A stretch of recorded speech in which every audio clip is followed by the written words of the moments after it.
YouTube, what's going on? Black Phoenix here, bringing you the YouTube viewer another YouTube video. And in this video, we're actually going to be doing another wish list slash feedback slash improvement type of video.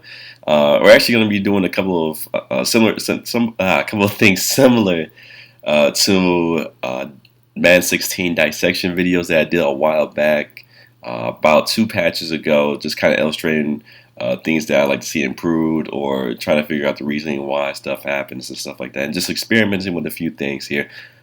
Most of the stuff that you guys are going to be hearing are just general things that the community has most complained about the most.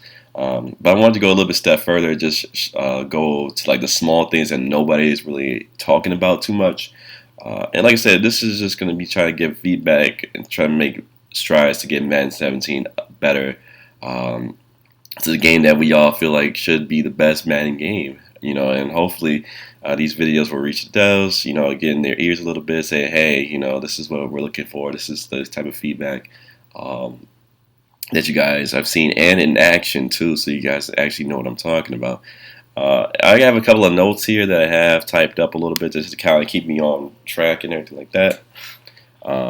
Let's just get this one out of the way. Before somebody says, what about the aggressive catch? Yes, we know the aggressive catch is a little overpowered. Yes, the devs have heard about it. Yes, we already know. But in this particular instance, I'm actually not going to be doing a lot of aggressive catch lob streaks and stuff like that. That's just not important to me at this time. That's not what I'm going to be focusing on. And like I said, the devs already know it. The community already knows it. Everybody knows it. So we just got to see this at Madden 17 to see if it actually is improved or not, or toned down or not. We'll see. The main thing that, let's get into right at the meat and potatoes of a few things here. So on we actually have 2 controllers this time around, though. In the previous Madden videos, I really didn't have 2 controllers. Yeah, I just kind of did it with one. But this time I actually got myself another controller, or booted up an old controller that I found. And what I wanted to talk about is a few things here, and especially with the run game. A lot of these are going to be just kind of run games, both on the offensive side of the ball and both on the defensive, or another one on the defensive side of the ball.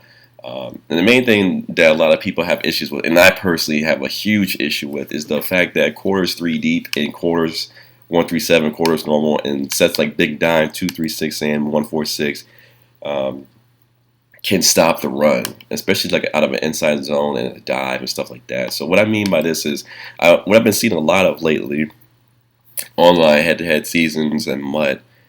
Maybe I don't know how it works in ranked matches or anything like that, but what people like to do, and I'm actually going to move the ball a little bit backwards a little bit here, just to give myself some space. But people are finding ways to stop an inside zone, stopping the run essentially out of quarters 3 deep, which in my mind the quarters 3 deep should never be a pass, or not pass. It never should be a defense you should call regularly as like your main defense. Like, that doesn't make any sense. It should give up the yards and stuff like that. So what happens a lot of times, people do something like this. Actually, I lied. Wrong setup. And I think they bring like the safety down here. And say you were to run like an inside zone, snap the ball, and they're able to shoot the gap and lay a big hit stick on you. Now, mind you, this is like Tavon Wilson. So imagine if somebody had like a Cam Chancellor, or LaRon Landry, or a Ronnie Lott if you're playing MUT, coming in and laying hit sticks on your halfback here. So once again, you see what happens here. For some reason, the offensive line just double teams I guess this is like the nose tackle here, which is easily. And obviously, Iupati does his job and goes to the second level and gets him. But nobody, and mind you, Fitz doesn't hold his block either for whatever reason. He just simply just runs up, and I guess the corner just kind of blocks it. But you see right here, your guy's getting a free hit, which in my mind, what should happen, in my mind, is that whoever 61 is should be going up to the next level. Iupati should be going to get this guy here, this Tavon Wilson guy.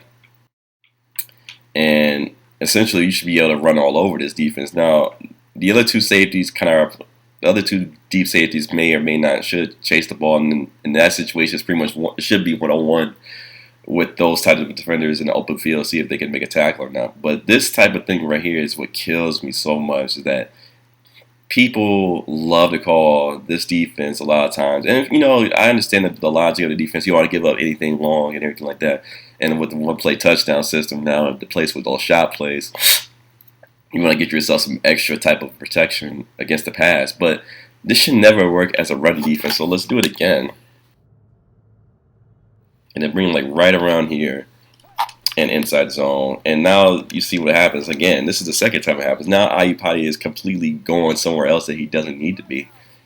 And as a result, that gets another free hit on your running back, which should not happen. Mind you, I'm just letting the computer run. I'm using the Tavon Wilson here as a safety. But you see right here, for whatever reason, I don't know why Ayupati. Well, he goes to. I guess he looks like he's going to double team. But then he says never mind, and it just goes completely out of the way and tries to come back. And like I said, that just doesn't make any sense. And once again, we're going to just do this one more time here. And like I said, this is just a huge issue that I have. Snap the ball. Obviously, I missed time it with Tavon Wilson, but you see how close I actually was with the running back. So that's something I feel like needs to be fixed and addressed going into Madden 17, and not even just quarter 3 deep. I see this a lot of times that a quarter is 1-3-7, quarter is normal and stuff like that too. So we do the same thing. And I'm going to show you a counter to this as well and show you why sometimes that counter isn't as effective as it should be. So let's say cover 2-man contain. People usually press. I don't know what they essentially do with this linebacker here, but most of the time what you're going to end up seeing is that maybe they bring him over here. I'm on inside zone again. And unfortunately, I missed the tackle with McCourty, but you see a lot of times they just double team the nose tackle for whatever reason too often. Instead of leaving him in like one-on-one situations to block and kick him outside. And as a result, you have 1 down lineman and 3 linebackers doing the contain that can stop an inside zone run, which is basically supposed to do something like this, realistically. Right, when you cut back. You're supposed to get like yards and stuff like that too. Speaking of that cutback too, that's another thing that is kind of a bothersome thing about inside zone, specifically with the inside zone. Don't really see it too much from like off tackles or halfback bases or anything like that. Is that slight ability to cut back instantly. For instance, if I snap the ball here, I could just cut back instantly. And good thing by the Patriots defense, they actually stopped the run this time. But the fact that you can set a perfect inside zone D and then have it completely thwarted. So I'm able to cut back so quickly. And this is just with Andre Ellington. So if I had like somebody like CJ2K here, instead of Ellington, who's not as agile, I'm just going to go down here. But if I had like a faster runner, you see this with Dree Archers a lot of times, or at least at the beginning stages of MUT, Dree Archers, CJ2Ks, and any fast running back nowadays that has like really good agility, to be able to cut it back so quickly, juke, and then potentially get more than yards, stuff like that. I'm gonna show you guys some, and the same thing happens on 146, which I think in my mind should not happen. This is crap, called the wrong play. But you see this a lot of times. Same thing with inside zone too with 146. I don't think it should be a good run defense in my mind, and there's no way in my mind that it should be. Let's see. We're gonna go gun doubles here and show you guys what happens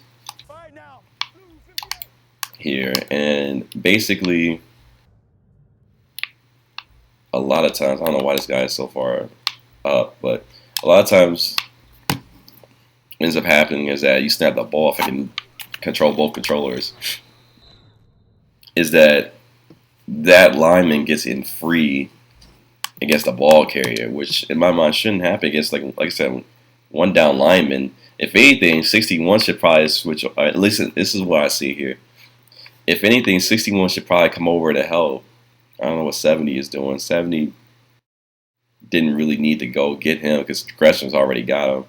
I guess he was trying to go for that corner right there, but even still, I feel like 63 could have came over. And 61 should have took on the nose tackle. 63 should have came over And there's no way that I think whoever 51 is should be getting a free hit on the running back. I think that's Collins or Mayo should not be getting a free hit on a running back like that. That's like I said, those are just issues. Those are just offensive lineman assignment issues when it comes to blocking. And like I said, don't get me wrong, it's good run defense, but at the same time, that should not happen. So the counter to that normally would be to call something like maybe like a halfback base or 0-1 trap and stuff like that. But the problem with that particular defense is sometimes, not all the time, but a good, maybe like a good amount of times. I don't know why Collins is going like this. They sometimes tend to miss their assignments. And that controller is going crazy. Either they miss their assignments or they don't put enough strength on the block to really impact it or to really cover your bases. So what I'm saying is like that time it worked, but see how muddy it is now? Trying to get upfield and turn upfield for yards and stuff like that. So let's see, maybe I have to base a liner or something like that to get this linebacker back because Collins is playing way too aggressive up here for whatever reason. Once again, halfback bases and 0-1 traps are normally a solution, but sometimes they whiff on a block or just don't block at all. Then it becomes a problem, which is why I say my solution is just to simply kind of nerf. I wouldn't say, well, I would say more improve the blocking on other runs, like off tackles, halfback bases, things like that. Kind of nerf inside zone a little bit because a lot of times you get that perfect blocking or blocks that kind of hold or do a little bit of holding. And there you go. We actually get a good run this time and broken tackles and stuff like that. But, a lot of times just strengthen the blocks up, especially like I said, on one down lineman sets 137, 146 and quarters 137, stuff like that. Let's see if we can get it one more time real quick. And once again, we're going against a halfback base here. And that's how we actually get good block. A little bit muddy, but we actually do get the proper blocking and stuff like that. So just hopefully we can strengthen that up in the future. Make it really effective against those one-down lineman sets. Same thing happens with 0-1 trap and stuff like that too. But like I said, that's just one thing, like I said, to stop those, or at least one of my solutions to stop those runs. Another one that I have a complaint with is when it comes to the run game are these like auto motion runs that are really, really ineffective. Let's see if we can find like a really good one.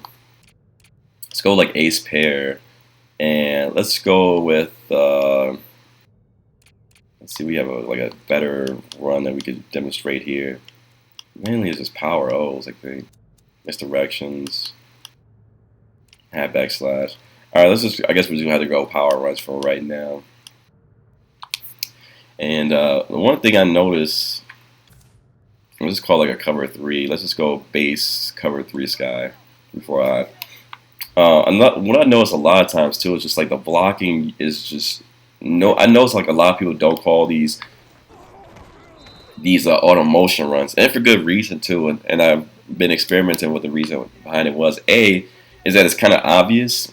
Anytime you see somebody doing an auto motion, you kind of have an idea of what that play is going to be. It's most likely going to be a run. But the fact that the blocking is really, really, and mind you, this is a power O and stuff like that, but the blocking is just really, really terrible on it for the most part. This time we actually did a good job because we juked and moved out of the way, but if we didn't juke here, let's just run it one more time without doing any kind of extra stuff. We're just running it regular here. You see what I'm saying? It's not really,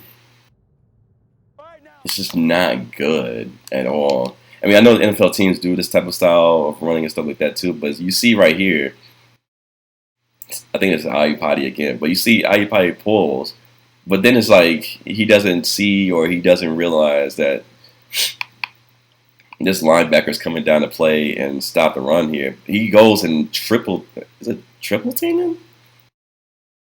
He triple teams a defensive lineman. He triple teams Akeem Ayers for what that doesn't need to be triple teamed.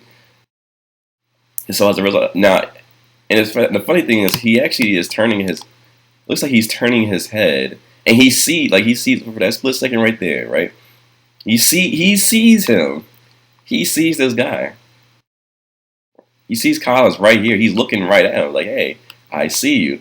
But for whatever reason, let's just see what happens. He looks at him, he sees him, but then he like triple teams somebody that doesn't need to be triple teamed. And Hakeem Hicks is not that great. To be no defensive lineman like that is good enough to be triple teamed on a run like that. Like I say, he sees him right here. Boom, he's looking at him. And he triple teams an offense or defensive lineman that doesn't need to be triple teamed.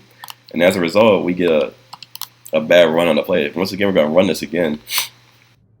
See if he makes that same mistake again. See, that time he made a decision, but it was the wrong decision again. Real quick. So once again, he sees Jamie Collins. Or he turns his, actually, well, hold on. Let me get on him. He sees him right there. Boom. He sees him. He turns his head that way to see Jamie Collins. But this time he goes up instead of going to the left like he should have in this situation. And for me to make a cut up the field and basically get yards that way, he goes to the right instead. And now once again I'm getting hit in the back or getting hit, which I shouldn't have. So maybe, like I said, improve the run blocking logic on that too. Not only for that, but just simple runs like a halfback dive too. A lot of times, in this situation, they did a good job, but a lot of times on any other run besides inside zone, the offensive lineman doesn't go and attack the guy they should have. They kind of veer off like Adi Potty did earlier. Like they see them, but then they kind of just veer off and do their own thing. And honestly, they did another good job this time, but it just had, like, that's just one of those things where it's just like, in the run blocking department, they had to make a little bit better decisions. Oops, I actually called the wrong play again. But I'm just going to go with that like that. But just hopefully in the future they like improve that type of logic to where, you know, guys are making the right decisions, you know, or holding their blocks enough so where they're not getting a funky angle on the block, and then like I said, my halfback is kind of just taking hits, unnecessary hits at that. So wrong controller here, but anyways, that's gonna be it for at least the run blocking logic on the offensive line and on the defensive line. So let me know what you guys think. If you guys think that should be fixed or anything like that. Like I said, in the next video, I'm going to be going over passing, things to fix in the pass game department. But I wanted to get you guys like a little bit of dissection videos going forward for Madden 17. Like I said, hopefully these things, small things like this, can be improved to make the game a little bit better. If you haven't done so, make sure to hit that subscribe button, hit the like button, follow me on Twitter, and follow my Twitch channel on twitch.tv/BlackPhoenix. Twitter.com/TheBlackface. All that's going to be in the description below. And let me know what you guys think. Thanks for watching. 5Gs. Peace.